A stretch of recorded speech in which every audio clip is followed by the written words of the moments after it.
स्थापकाय च धर्मस्य सर्वधर्मस्वरूपिणे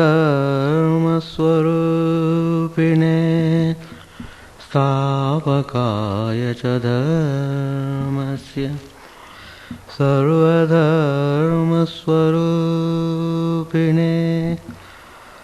अवतारवरिष्ठाय रामकृष्णाय ते नमः। असतो मा सद्गमय तमसो मा ज्योतिर्गमय मृत्योर्मामृतंगमय।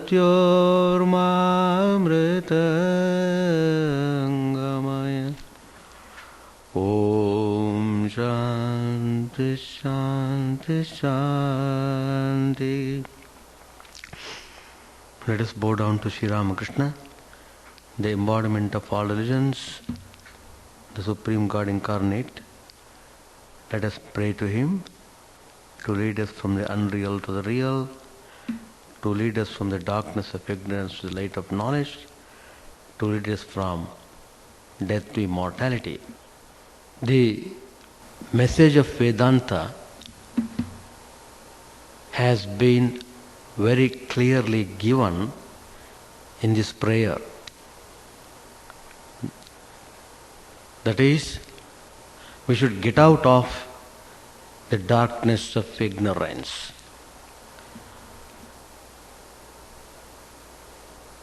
How to do that? Bring the light of knowledge.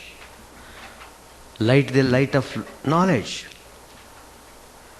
Darkness of ignorance definitely will vanish. That is the message of Vedanta. And another important message it gives you is that you should get away from the illusion you are confronting with. You should get out of this unreality towards real. As long as you are in the realm of unreality, you are suffering all the time. So here is the message. Get out of this unreality. Don't cry anymore. I am suffering, I am suffering. You will be suffering all the time. You will continue to suffer as long as you are in the realm of unreality. So that is a clear message. And another important message Vedanta gives you: why are you constantly in the grip of fear of death? You are not to fear. You are immortal by nature. Because you have, for some reason, forgotten your true nature, so you are suffering. So you are always under some stress and strain of fear. Fear is always hovering over you because you are living in unreality, because you are living in the darkness of ignorance. So now, this is the dynamic message of Vedanta. Why don't you follow the teachings and rectify the mistakes in your life? So, first of all, you must hear the message very clearly. And that message has been given very clearly. So the message of Vedanta clearly points out to you to get rid of ignorance by lighting the lamp of knowledge. You must get out of this unreal illusion to the reality, and you must realize your true nature of immortality. These are the principal teachings of Vedanta.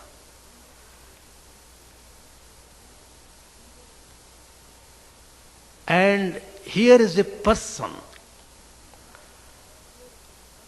who manifested all these messages, who translated these messages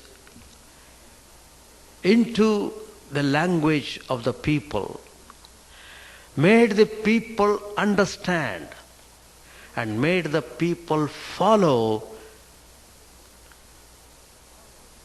and blessed the people through this dynamic message of Vedanta. And that person was none other than Swami Vivekananda, whose worship we are performing on January, this same month, next Sunday.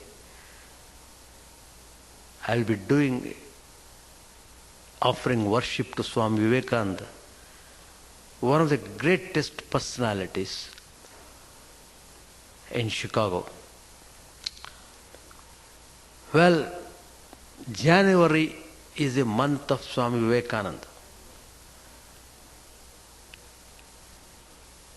December, the month of Christ. December is the month of Holy Mother Sri Sharda Devi. January is the month of Swami Vivekananda, one of the greatest, the foremost disciples of Sri Ramakrishna. And February is the month of Sri Ramakrishna, who was born on February. So, this January, always the new year, has this dynamic person in the forefront, Swami Vivekananda. We have started new millennium. We have entered into the year 2000, and here is the beacon light of Vedanta. Come near the light. Enjoy the beauty of light. Vedanta is the sun of knowledge. And where is the room for suffering? Where is the room for fear? So, it is very appropriate and important to study Vivekananda.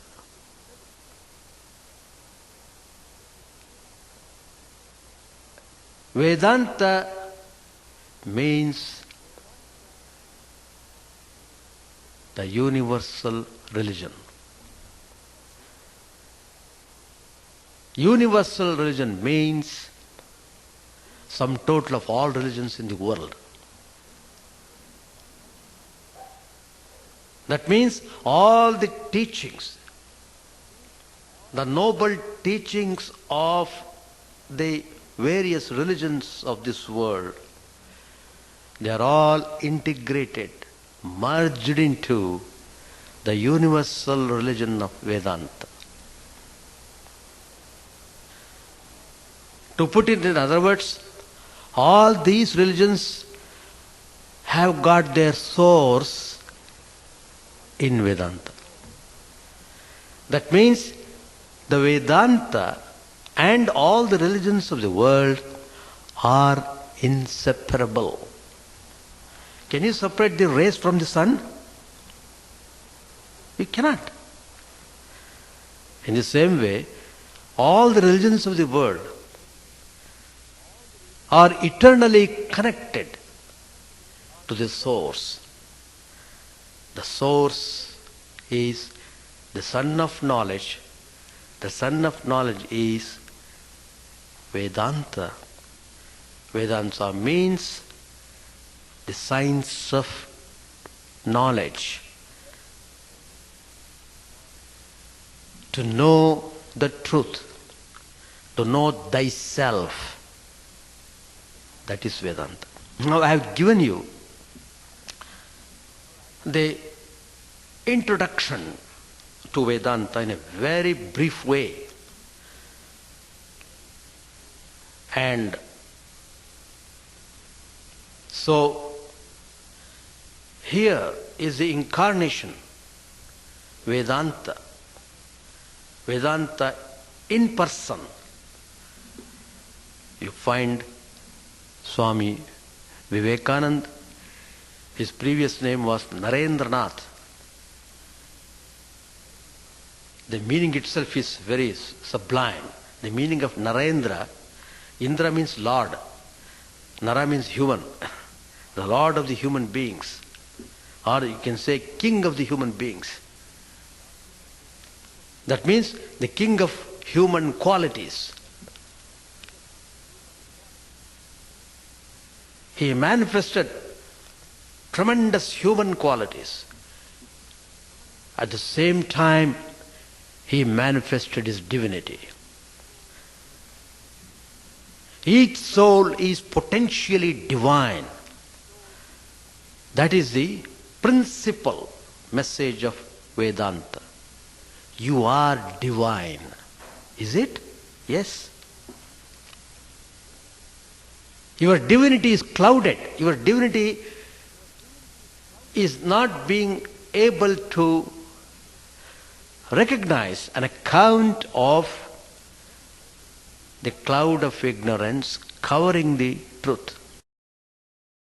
The sun is remarkably great and glory. But see the sun today. Even though the sun is shining, you are not able to see properly an account of the snow or cloud covering the sun. Once that cloud is dispelled by the sun's heat, when the cloud is cleared off, because cloud cannot stay forever, it has to move, and it will move, and it will go. But as long as the cloud remains, you are not able to see the sun properly. In the same way, as long as the sun is covered by the impurities of the mind, you are not able to perceive or realize or experience your divine nature. So, the practice of religion means how you are able to remove these impurities from the mind. How you are able to do that? That is the process you have to adopt. Application of the teachings are called spiritual practice. In other words, discipline, spiritual discipline. If you practice spiritual discipline, it tremendously forces the impurities to vanish from the mind. It makes your mind clean and transparent. Clean and transparent. Then you will see the immense glory of Vedanta, the immense glory of your divine nature, and you are in ecstasy. In the Sanskrit word, you are in samadhi. Samadhi is a state where you are directly in communion with the divinity, which is called God. You are directly in commune with God, so you get into ecstasy. You are no more identifying yourself with this petty body, with this petty mind. You are no more identifying with the pettiness of the world. Once you have experience of the truth, realization of God, the darkness of ignorance is vanished forever. I hope you have understood the significance of Vedanta. And if by applying Vedanta, you will be able to face suffering without grumbling, and you will be able to interpret suffering in a way that enriches your meaning to life.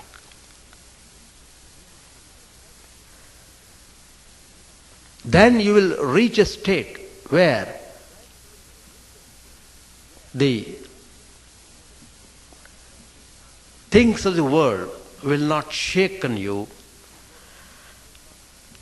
where you will be able to maintain your equanimity, the tranquil state, a state where you are not shaken by anything, by any circumstances. That means your mind has become stable and strong. Stable and strong. One can realize the truth only when the mind is stable and strong. One cannot realize the truth if one is weak.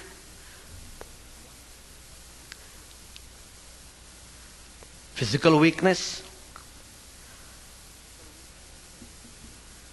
then mental weakness, intellectual weakness. These weaknesses degrade the person. These weaknesses pull down the person, will not allow the person to realize the truth. So your immediate attention should be how to strengthen yourself in every respect, in every aspect, physically, intellectually, and mentally. When you become strong in all these aspects, you become eventually spiritually strong. Once you become spiritually strong, you become the embodiment of strength. You become qualified recipient of the experience of the divine.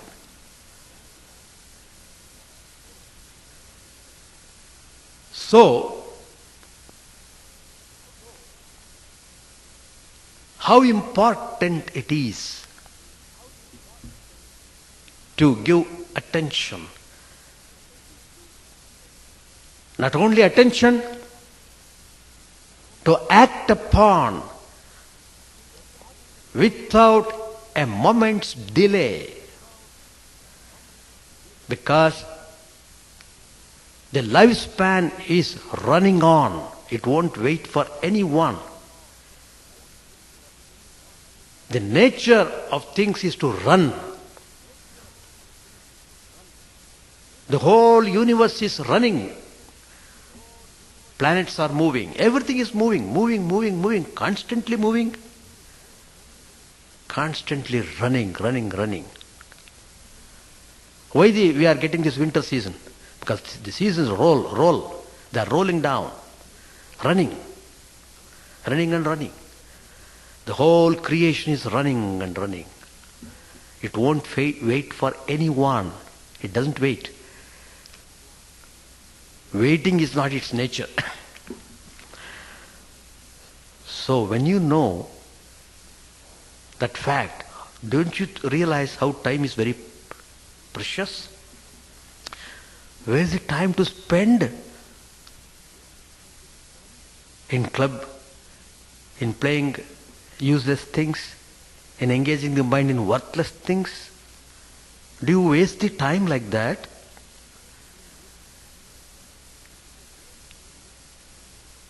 If you are wasting the time, not utilizing the time properly towards realizing the truth, then you are all the more in deep ignorance, and you are all the more in more suffering, you are all the more in stress and strain. You may take up any religion you want to, as long as you are not aware of the preciousness of the time, as long as you are not putting into practice the teachings. Whatever religion you may follow, it won't affect you. Your suffering will remain with you. Any amount of your complaining to God, even going to the extent of denying God, will not help you to get over suffering. The more you deny God, the more you are in for more terrible suffering. Because you can't achieve the nature of divinity as long as your mind is downloaded with impurities. It has become so weighty. It has become so terrible. You can't think properly. That is because of the burden of the mind. You have lost all the power of the mind because you have not handled the mind properly, because you have not control over the mind, because you are dancing according to the tune of the mind. These are the extremely negative aspects which are degrading your personality, which are taking you away from your true divine nature. And so, should you not open your eyes? Should you not get awakened yourself? Should you not rekindle yourself? Should you not try sincerely towards realizing the truth? Should you wait for the time? Will that time come to you if you keep waiting like that?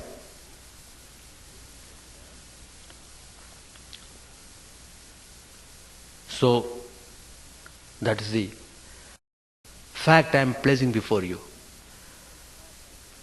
The fact for you to think deeply and then act upon quickly. Think deeply and act upon quickly. So, Swami Vivekananda, born in 1863,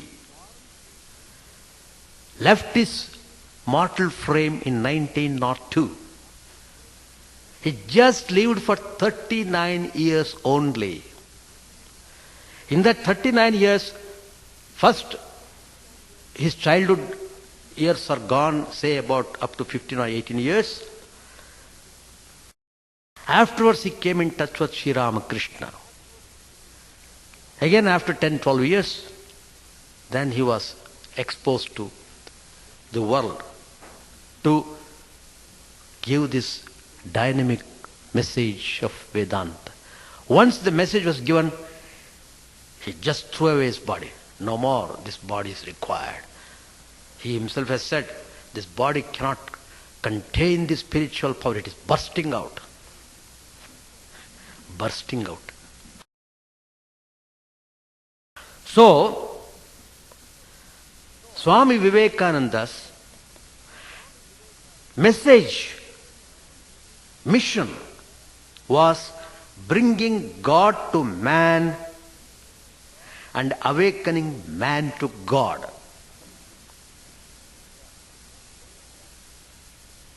By doing that, he became the real Vedantist, a dynamic Vedantin. The person who was 100% Vedantin.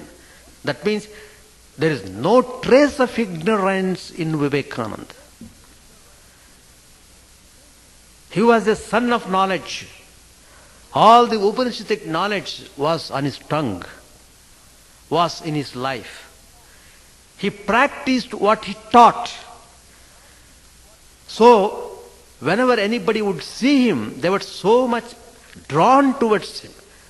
Such a tremendous magnetic power. Swami Vivekananda gave out. That magnetic power was due to being a Vedantin. That's the beauty of Swami Vivekananda. So, it is very rare to have such person of such immense practical application in life. And here we have. Everything is given here. Everything is shown to us.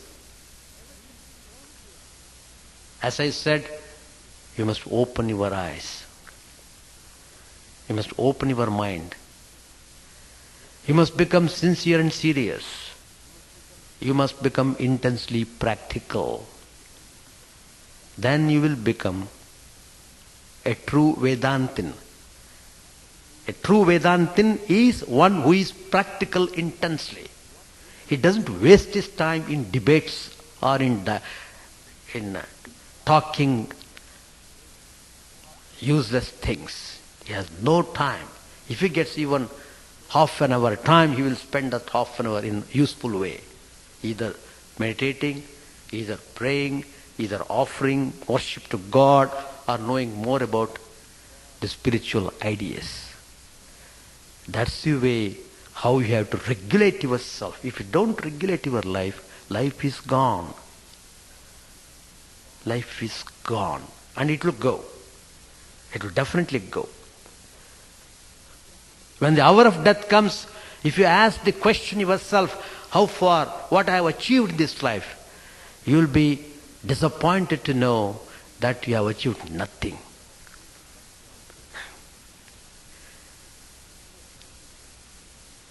Of course, you have achieved one thing. What is that? Big zero. That you have achieved. Wonderful. Be proud of it.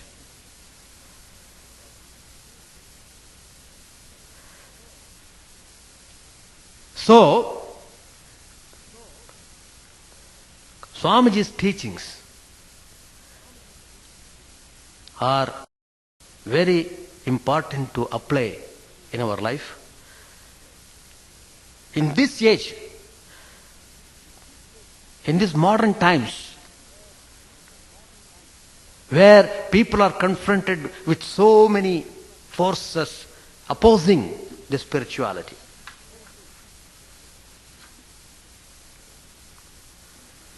so Vivekananda, he stressed upon building up your strength in all aspects. And there's a famous Upanishadic statement. The knowledge of Atman is never for weak.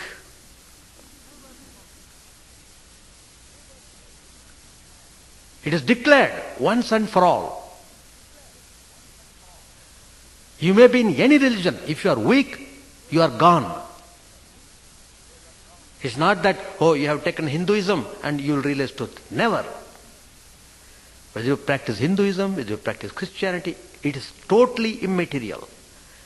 It's not what religion you are taking, it is what practice you are doing. So, the result comes by what you practice, not by simply adopting religion, not by simply converting from one religion to another. Today, I practice Hinduism. Tomorrow, I will go to Christianity. Day after tomorrow, I will go to Islam. Day after tomorrow, I will go to some other religion. And afterwards, I will become agnostic.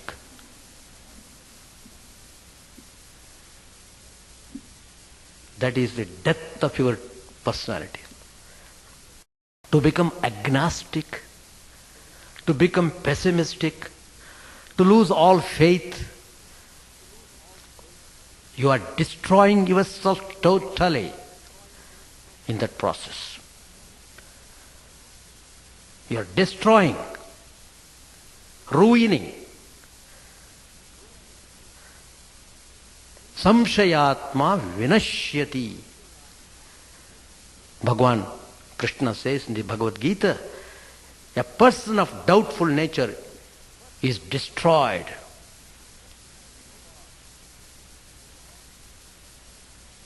All these demonic qualities you are seeing in the world today is because of terrible non-spiritual ideas attacking your mind all round. So, not only you have lost your true nature of divine, you are losing your human qualities also. You become worse than human being. Worse than human being. All the faculties you had are simply annihilated because you did not give proper attention, because you did not practice the life of discipline, because you are careless, because you are egoistic. You can add any number of because. So, mind has become useless. Because the mind has become useless, you have become useless. Because you are identifying with the mind, so you are useless. As the mind, so you are.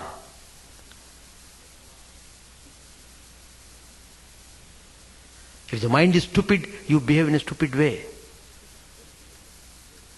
You have no guts to correct your mind. You have no guts to get over your stupidity. On the other hand, you harbor your stupidity. In that process, you become more and more stupid, more and more foolish.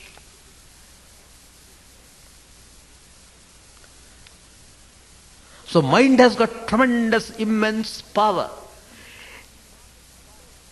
The God's power, the infinite divine power of God is manifested through mind. If that mind is kept clean, you will see how it has got tremendous power. You will be astonished. Does this mind have so much power? It has. Don't for any moment think it's a story. It's a fiction. No. Mind has immense power. I'll give one example. That immense power of divinity is manifested in a person who is a true Vedantin, who is the dynamic Vedantin. You will see this tremendous power of mind. And here is a person, Swami Vivekananda, the dynamic Vedantin,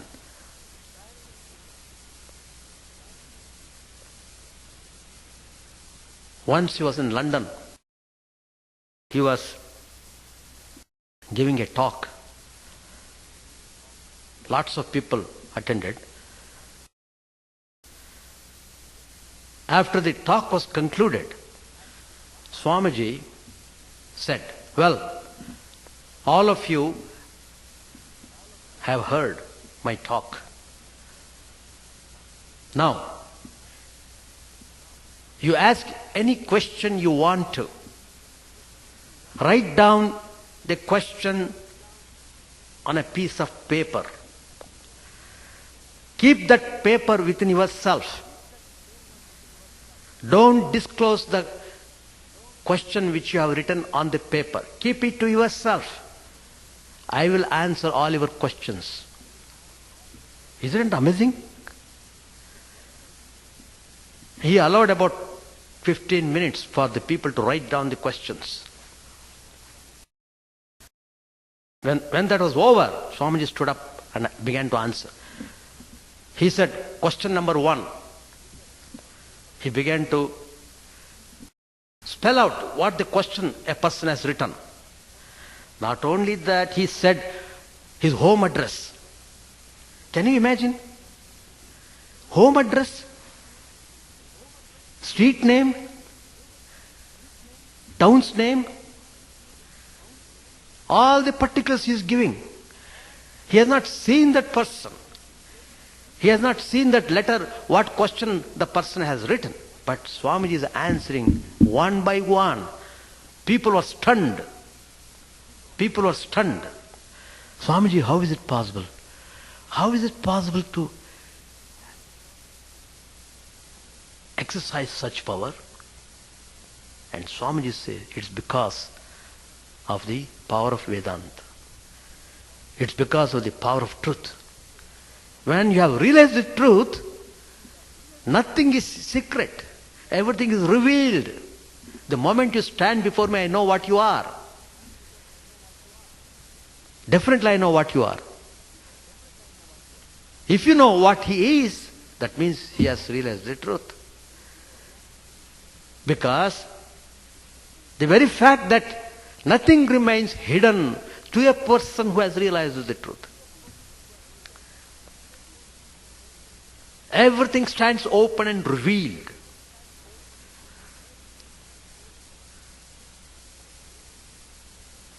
That's why you could see Lord Buddha, who experienced the highest truth, the truth of Vedanta. He could understand anybody and everybody, and there was no trace of fear in Buddha. A famous dacoit of the time, Angulimal, who was terrorizing the whole town. So Buddha went there to meet him face to face without any fear. And how that rascal was transformed. Rascal became saint. That means all his sins were simply vanished by the burning heat of Buddha's love. Buddha's love and compassion penetrated into the dacoit's heart and just wiped away all the impurities of him and made him a great saint. He became one of the greatest saints. You read Buddha's life, you will see how the dacoit became a saint. That means never condemn yourself a perpetual sinner. If you condemn yourself as a perpetual sinner, you will be in perpetual hell. That means you will be always suffering, suffering and suffering. Up to what time? Infinity. Because everything is infinite in the world. Suffering, infinity. Happiness, infinity. Anything, infinity only. So, power of the mind is like that. There's another instance. Once Swami Vivekananda was talking about the immense capabilities of mind, and he was teaching them Raj Yoga. There was a wealthy man sitting in the audience. He stood up. He thought he was a wealthy man, and because of that wealth, he had developed a false ego. He thought himself to be too important and nobody else is recognized or considered significant to him. So he began to ridicule Swami Vivekananda's teaching, and he was challenging Vivekananda. Well, you are talking so much about mind and you are teaching Raj Yoga.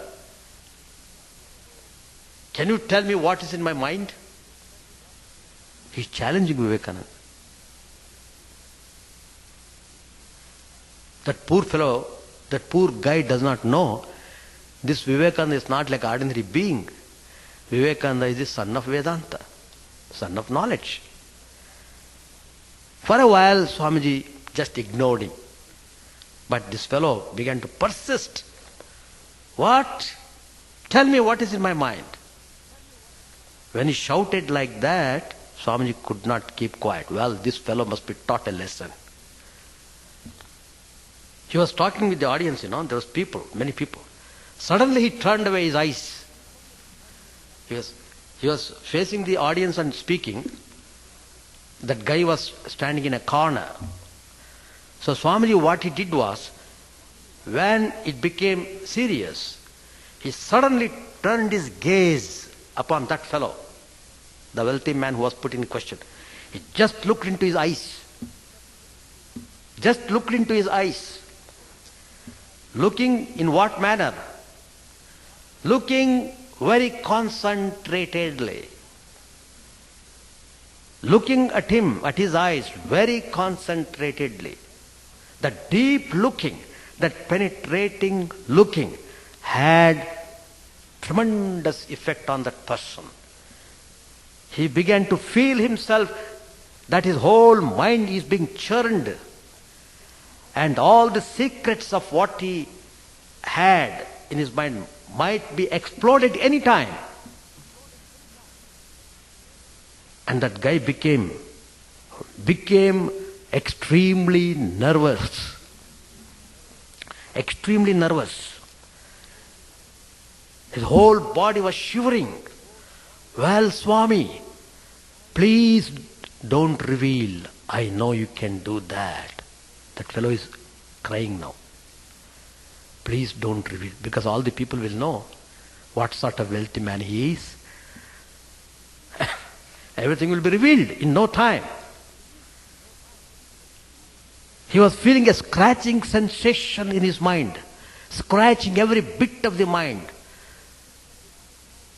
taking out all the information of the mind out from the mind. He felt that and he immediately begged for his pardon. Please excuse me, please forgive me. And Swamiji was Lord Buddha himself in compassion. Acharya Shankara himself in his intellect. Tremendous compassion Swamiji had. And so he said, well, that's enough. I don't have to teach him anymore. That's enough. He has realized what I am. Then he forgave him. Afterwards, that wealthy man became silent and serious. So, Swamiji gave awakening to all the people. He gave the awakening. He gave that spiritual awakening to the people in the West who were totally ignorant of these ideas, who were always thinking, oh, they are sinners and sinners and sinners and sinners. Burying literally themselves in the mess of sin. And Swamiji here came to, no, never condemn yourself as a sinner, never.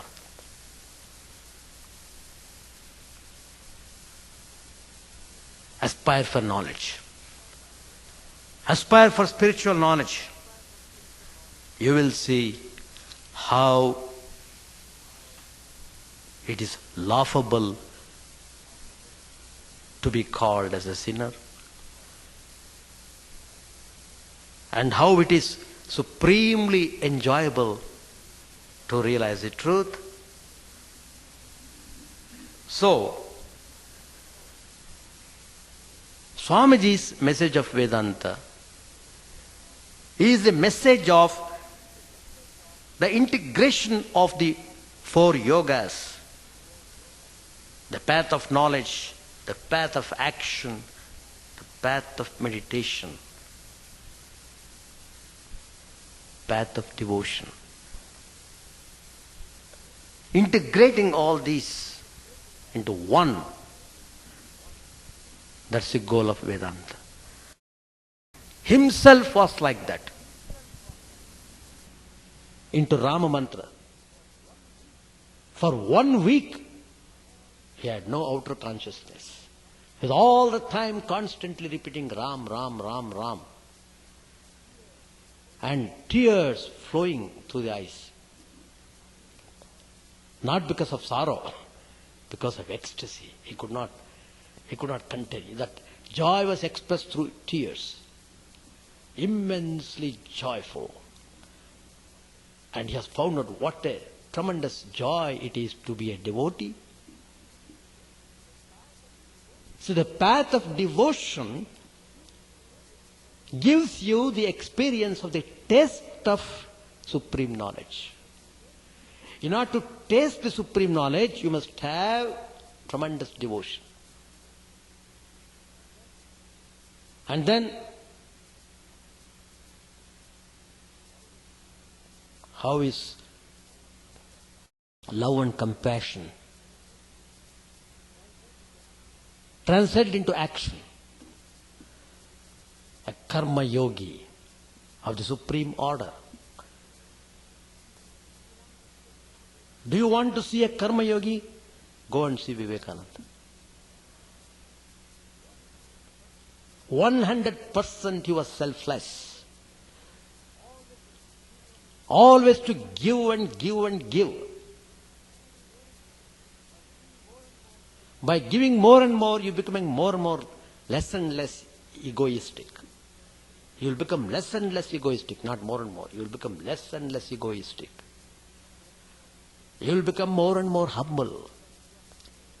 You are destroying your demon, ego, which is responsible for all the suffering. The only way to kill this ego is to do service to the humanity. Love them immensely. Don't distinguish between poor, rich, between this community, that community, etc. Erase them. Never even think of in those terms. Never even think in those terms. Your thinking only should be, I love everyone in this universe because everyone is a part and parcel of God. Finished. That's the Vedanta teaching. Isha vasyamidam jagat yatkincha jagatyam jagat Isha vasyamidam sarvam yatkincha jagatyam jagat. That's the Upanishad statement. The Vedanta declares everything in this universe is enveloped by God, God's consciousness. And Swami Vivekananda knew it by realization. So no one was a stranger to him. No one was a stranger to him. And his love was poured to the maximum. Swamiji himself said, I have done work which would go for thousands of years. Swamiji's statement, I have done. I have sown the seed. Whoever is ready, whose heart is ready, it will sprout there. So, that is Vivekananda. And then, this moment he was working, next moment he goes to the meditation hall and meditates. When he sits in meditation, you must see his person on the right side of Sri Ramakrishna, that is Vivekananda, which I am talking about. See how he has sit. Straight. Backbone perpendicular. Straight like a stick. And look at his eyes, how you can see, how he's seeing inside, not outside. He's looking into his own Atman.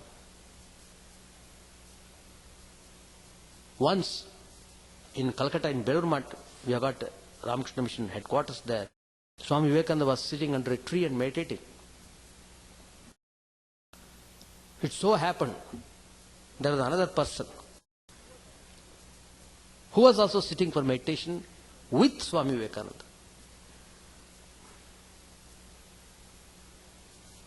After some time, the other person just opened his eyes. Just he opened his eyes and looked at Vivekananda. There was no Vivekananda there. He was stunned. What happened? But there's one form there, but Vivekananda is not there. And he came close and saw why he was not seeing Vivekananda's form, actual form. Then he was shocked to see the whole Vivekananda's body was covered with mosquitoes. Calcutta is famous for mosquitoes. Black. Hundreds and hundreds of mosquitoes covering his body and punching him. Still he is not conscious of the outer world. Still he was sitting like a stick, not conscious of the outer world. Oh, this person saw and he began to shed tears. I have not seen a person like this. I have not seen a person like this. Concentration means more than 100% concentration. So, that is Swami Vivekananda. When he came to meditation, he was master of meditation. When he came to karma, master of action. When it comes to devotion, master of devotion. When it comes to jnana, master of knowledge. We have got three acharyas. Madhvacharya, who advocated dualism. Ramanujacharya, who advocated qualified non-dualism. And Shankaracharya, who advocated non-dualism. And here is Swami Vivekananda, Yugacharya, who integrated all these acharyas into one. Is it not supremely great? And Swamiji says, all these yogas, they're all helping. They're all complementary. One supplements the other. Develop all the faculties. Every one has that capability. Develop that. That is Vivekananda's ideal. Vivekananda's ideal. Vivekananda's ideal is, let your heart become compassionate like Buddha. Let your intellect become bright like Shankara. That is Swami Vivekananda. If you practice what Swamiji has said, then you will also become a dynamic Vedantin like Vivekananda. Thank you very much.